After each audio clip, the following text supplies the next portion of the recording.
Hey everybody, Jason here from iAnimate. Hopefully you're all doing great. So in this week's snippet, we're going to try to block out our pacing shot using our 2D as reference.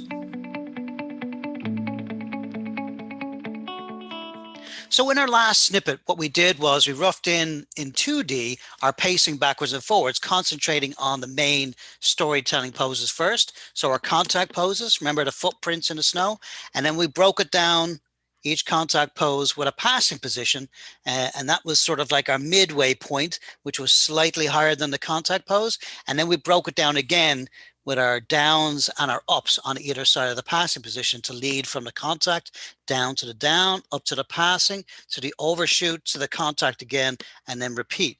So basically, when you look at this shot, it is sort of a classic slow in and slow out on both sides, right? And then the center is sort of a constant path, right? So you're basically going from your standing position, your turn, lean forward, catching yourself, so going backwards and forwards, and then straightening up to when you get to the other side, slowing down, come to a stop, and then slowing into the next one.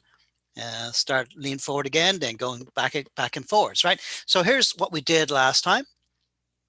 Okay, so slow in there, slow in, and then slowing into the move or slow out, right? I mean, some people call it slow in, slow out, right? So you're basically slowing into each action, okay? Or slowing out to a stop, okay? All right, cool. So then what we would do is we'd pick like our column here in Flipbook. I use Flipbook, but you can use whatever program you use. And then I go ahead and I go File, Export out Stills, and I call them PNGs. Now, why PNGs? Because PNGs basically have a transparent background. So you're just basically exporting out the stills of your drawings, right?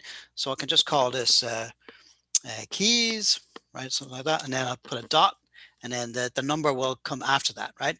And I'll choose where I want them. So I'll put them in my PNG folder here that I just created, and then save. And there it is, saving their keys, and it's running right through them. Okay, and then we're done. And then when I launch up Maya, I import in my PNGs, right? So if I look at this, like it's basically like a drawing just in space, right? But basically what it is that's my image plane, right? And my image plane, I'll show you how to create it, just so you guys know exactly what I'm doing. All right, so I'm going to delete image plane and then create it again.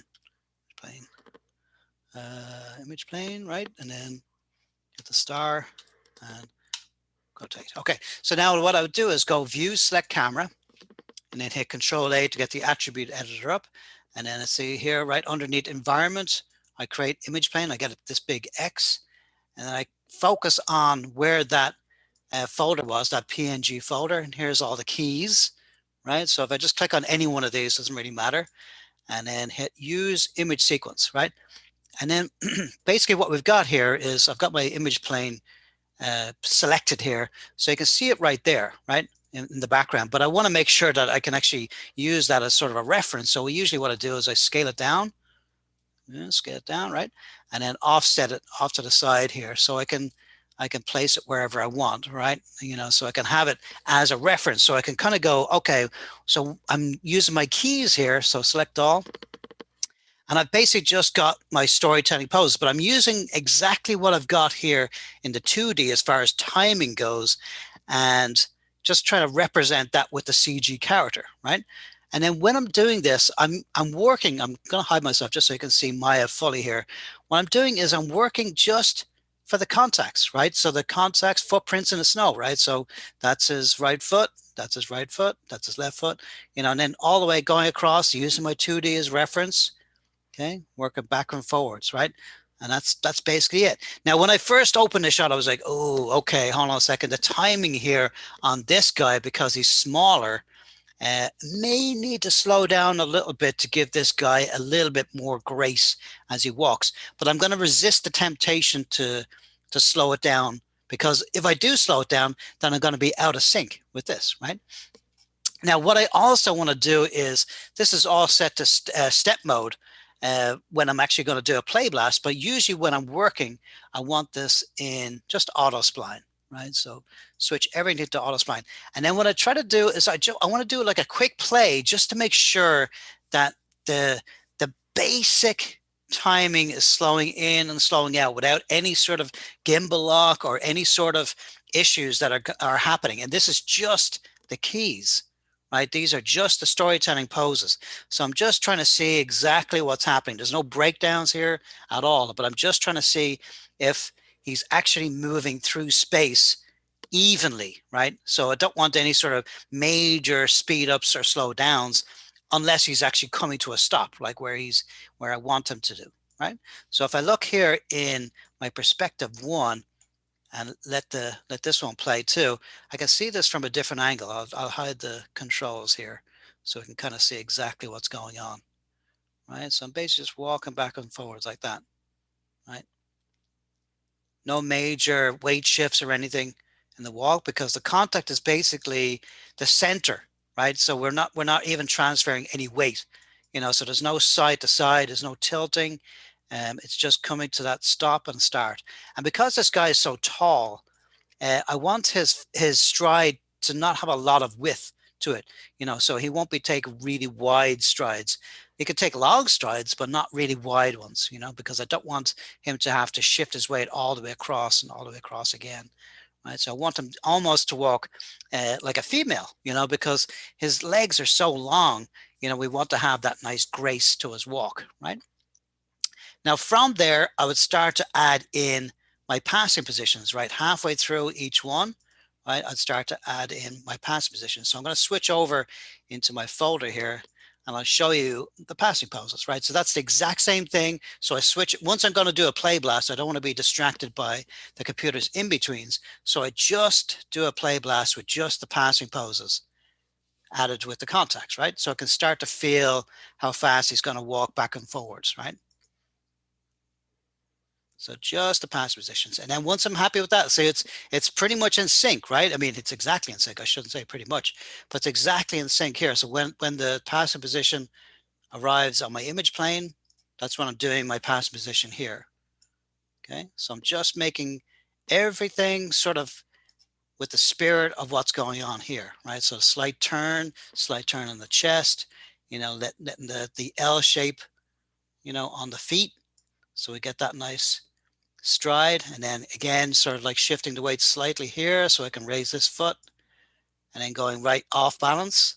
I push myself forward, contact, passing, contact, passing, contact, passing. And then from there, I would add in the other breakdowns, like my downs and ups, right? So if I look here, these are the playbacks of the keys. So this is everything in there, right? So just my keys, right? No, I'm not really doing adjusted in-betweens yet. I'm just trying to get the pace of the walk working first before I start to break it down. And at this stage, that's all of the drawings now transferred into CG, right? And now at this stage, I can then go out of sync with my actual image plane because I don't really need the image plane at this point. It was just in order to get that pacing working, and now I can delete the image plane and start to retime the walk. So on this, I was working on threes, right? Exactly 3 frames in between each key. So to make him a little bit more graceful, to give him a little bit more weight, what I did was I added 1 frame to each key. So I didn't adjust anything on the actual pose itself. I just added time. So just timing. That's it. Okay, and then this is it, right? So this is just still in step mode, but now it's a little slower. That would give him a little bit more of a natural feel.